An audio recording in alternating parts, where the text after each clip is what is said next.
মাংস খাই খাই যদি আপোনালোকৰ আমনি লাগিছে তেতিয়াহ'লে আপোনালোকে মাছৰ এয়া কৰ্দৈ টেঙাৰ জোলকণ ট্ৰাই কৰিব পাৰে। হেল্ল' নমস্কাৰ সকলোকে আৰু মোৰ নতুন এটা ভিডিঅ'লৈ আপোনালোকক স্বাগতম জনাইছোঁ। আজি মই আপোনালোকক বনাই দেখুৱাম কৰ্দৈ টেঙাৰ লগত মাছৰ জুতি। মাছৰ লগত কৰ্দৈ টেঙা বহুতে বিভিন্ন ধৰণে বনায়। মই যেনেকৈ বনাইছোঁ সেইটো আপোনালোকক দেখাব বিচাৰিছোঁ। খুব চিম্পলকৈ বনাম, তাকে দেখাম বুলি এয়া প্ৰথমতে লৈ লৈছোঁ মাছখিনি ধুনীয়াকৈ সানি লৈ এফালে কেৰাহীখন বহাই তেল গৰম হ'বলৈ দিছোঁ। লগতে এয়া কৰ্দৈ টেঙাখিনি কাটি লৈ কুকাৰত বইল হ'বলৈ দিম। লগতে অকণমান নিমখ দি দিছোঁ। কৰ্দৈখিনি পকা সেইকাৰণে বেছি ভাল হৈছে। এয়া ইফালে মাছখিনি দি দিছোঁ আৰু মাছখিনি ফ্ৰাই কৰি থকা সময়খিনিত কৰ্দৈখিনিও ধুনীয়াকৈ হৈ যাব।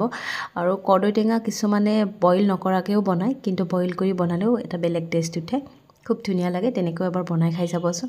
আৰু এয়া শেষত মাছখিনি ভজা হৈ গ'ল। ইফালে কুকাৰৰ চিটিও লাগিল আৰু চিটি খুলি দিয়াৰ পিছত এয়া কৰ্দৈখিনি আৰু এতিয়া মই এইখিনি গ্ৰাইণ্ড কৰি ল'ম।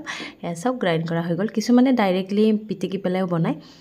আৰু এতিয়া চেম মাছ ভজা কেৰাহীখনতে তেল দি পেলাই তাত ফোৰণ দি দিছোঁ। কিছুমানে সৰিয়হ দিয়ে, কিন্তু ফোৰণ দিলেও বহুত টেষ্ট হয়। এয়া চাওক, ফোৰণখিনি দি হোৱাৰ পিছত অকণমান যেতিয়া ফুটিবলৈ ষ্টাৰ্ট কৰিলে তেতিয়া ইয়াতে গ্ৰাইণ্ড কৰি ৰখা কৰ্দৈখিনি দি দিলোঁ আৰু কৰ্দৈখিনি অকণমান ভাজিবলৈ দিম। এতিয়া যিহেতু মই বইল কৰিলোঁ আৰু কেঁচাকৈ দিলেও তেনেকৈ কিছুমানত খাবলৈ ভালে হয়, কিন্তু এনেকৈও এবাৰ বনাই খাই চাব। ইয়াত দিলোঁ হালধি আৰু নিমখ, যিহেতু আগতে দি দিছোঁ সেইকাৰণে নিমখ বেছি নিদিওঁ আৰু অকণমান দি দিম। আৰু এইখিনি এতিয়া লৰাই অকণমান ভাজিবলৈ দিম। আৰু যিহেতু এতিয়া বিহু আহিছে, মানুহে খুব বেছি মাংস খায়, পেটটো বেয়াই হয়, কিন্তু এনেকুৱা এখন জোল খালে পেটটো নিশ্চয় ভাল হৈ যায়। আৰু যিহেতু কৰ্দৈ টেঙাখিনি যিখিনি পানীত বইল কৰিছিলোঁ সেই পানীখিনি ইয়াতে দি দিলোঁ আৰু তাতে অকণমান মই গৰম পানী এড কৰিছোঁ। আৰু যেতিয়া এবাৰ ভক ভককৈ উতল আহিছে, অহাৰ লগে লগে ইয়াতে মই মাছখিনি দি দিম আৰু অকণমান লৰাই দিম। এয়া চাওকচোন কি ধুনীয়াকৈ এটা ওপৰত ফেন আহিছে, সেইটো কৰ্দৈ টেঙাৰে ফেন হয়। বহুত ধুনীয়া গোন্ধ ওলাইছে, যিহেতু পকা কৰ্দৈৰ গোন্ধটো এনেও বহুত আমোলমূলীয়া নহয় জানো। আপোনালোকে বাৰু কোনে কোনে কৰ্দৈ খাই ভাল পায় প্লিজ মোক কমেণ্ট কৰি জনাবচোন।